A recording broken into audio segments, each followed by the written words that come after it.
कोई भी मेरा पार्टी का नेता कार्यकर्ता बंद कमरे में एसी चलाकर बैठे और चर्चाएं करे, ये मुझे स्वीकार नहीं। जब जाति के आधार पर आपके साथ भेदभाव किया जाता है, आज भी 21वीं सदी में ऐसे उदाहरण देखने को मिलते हैं जहां एक दलित होने की वजह से आपको घोड़ी पे चढ़ने से रोका जाता है। ये विश्वास दिलाना चाहता हूं कि लोक जनशक्ति पार्टी रामविलास समर्पित है पूरी तरीके से सिर्फ और सिर्फ बिहार और बिहारियों के लिए। एक दलित पुलिस अधिकारी को बारात निकालने के लिए सिक्योरिटी की व्यवस्था करनी पड़ती है कि जब आप थोड़ी सी भी जीत आप हासिल कर लें और वो घमंड, वो अहंकार आपके सर पर चढ़कर बोलने लग जाए, तो वहीं से आपके पतन की शुरुआत होने लगती है। एक दलित बड़े पद पर बैठे हुए नेता को मंदिर में जाने के बाद मंदिर को गंगा जल से धुलवाया जाता है। आज भी क्या, और इस बात को मैंने हमेशा कहा है कि जब आप थोड़ी सी भी जीत आप हासिल कर लें और वो घमंड, वो अहंकार आपके सर पर चढ़कर बोलने लग जाए, तो वहीं से आपके पतन की शुरुआत होने लगती है।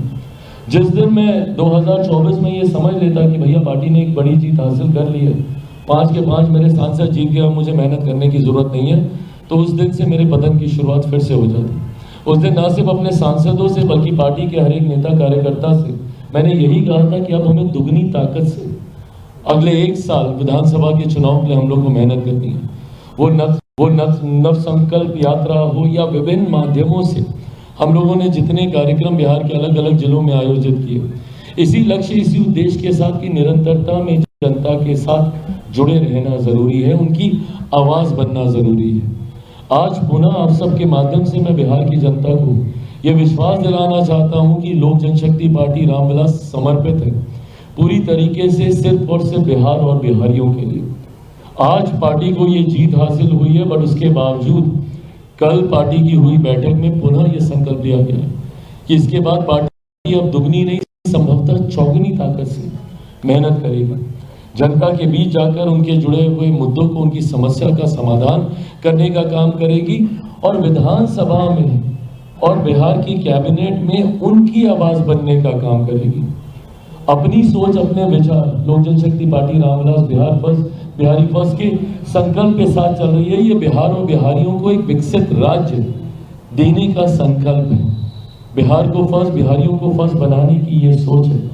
विधानसभा हो, मंत्रिमंडल में हो, निरंतरता में लोक जनशक्ति पार्टी रामविलास के तमाम हमारे नवनिर्वाचित विधायक इस विषय को उठाने का काम करेंगे। मंत्रिमंडल में हमारे मंत्रीगण के साथी इन विषयों को उठाने का काम करेंगे और जनता के साथ लगातार ये संवाद बना रहे, इस बात के लिए मेरी पार्टी का हर एक कार्यकर्ता, हर एक नेता संकल्पित है। और इसी सोच को आगे रखने के लिए हम लोगों ने ये फैसला लिया है। और जो 3 जानकारी आप सबके साथ मैं साझा करना चाहता हूँ, उसमें पहली जानकारी है कि एक खूबसूरत संजोग है कि परिणाम एक ऐसे समय आए हैं जब लोक जनशक्ति पार्टी रामविलास का स्थापना दिवस की दहलीज पर हम लोग मौजूद हैं। 28 नवंबर को मेरे नेता आदरणीय रामविलास पासवान जी ने सन 2000 में लोक जनशक्ति पार्टी रामविलास की स्थापना करने का काम किया था और आगामी 28 तारीख को एक मिली नई जीत के साथ भव्य तरीके से पटना में इस कार्यक्रम का आयोजन किया जाएगा। 28 नवंबर को पटना में कहां पर कितने बजे ये कार्यक्रम होगा, या में कहां पर कितने बजे ये कार्यक्रम होगा, ये आने वाले दिनों में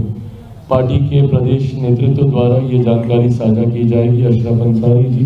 राजू तिवारी जी के द्वारा ये तमाम जानकारी आप सबके साथ साझा की जाएगी। आगामी 28 तारीख को भव्य तरीके से पार्टी का स्थापना दिवस, जहां पर एक बार फिर से मेरे नेता, मेरे पिता आदरणीय रामविलास पासवान जी के विचारों को आगे लेकर चलने के संकल्प को दोहराते हुए मेरी पार्टी का हर एक विधायक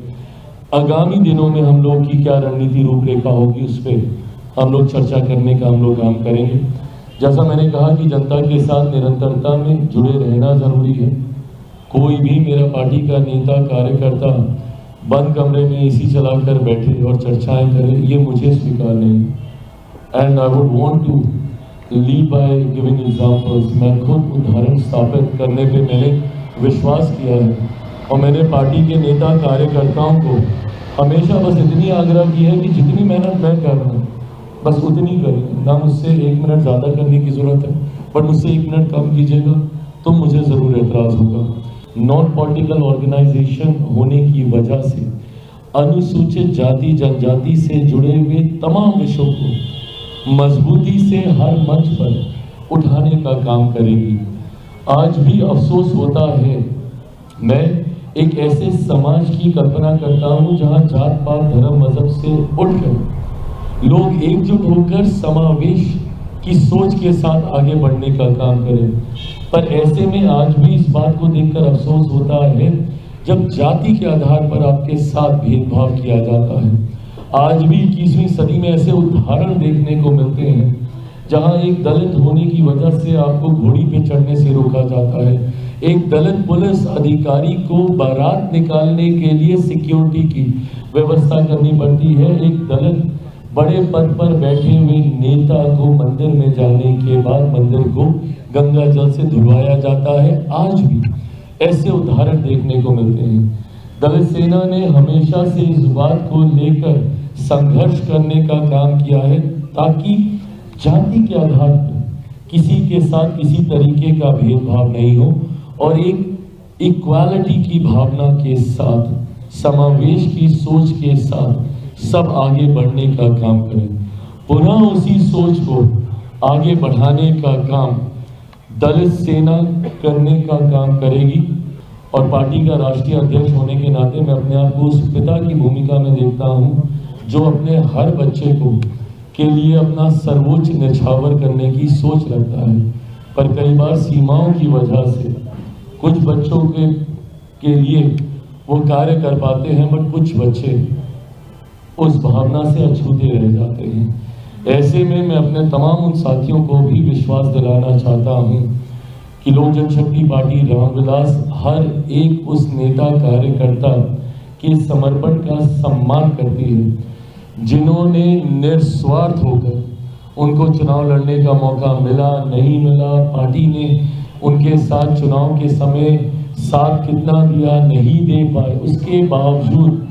वो अपने कर्तव्य पथ पर ईमानदार और निष्ठापूर्वक वो अपना समर्पण देते रहे। पार्टी इस बात का सम्मान करती है और आने वाले दिनों में आप देखिएगा विभिन्न व्यवस्थाओं के माध्यम से हर उस पार्टी के नेता कार्यकर्ता का समावेश किया जाएगा जिन्होंने ईमानदार तरीके से पार्टी के लिए समर्पण भाव दिखाते हुए कार्य करने का प्रयास किया।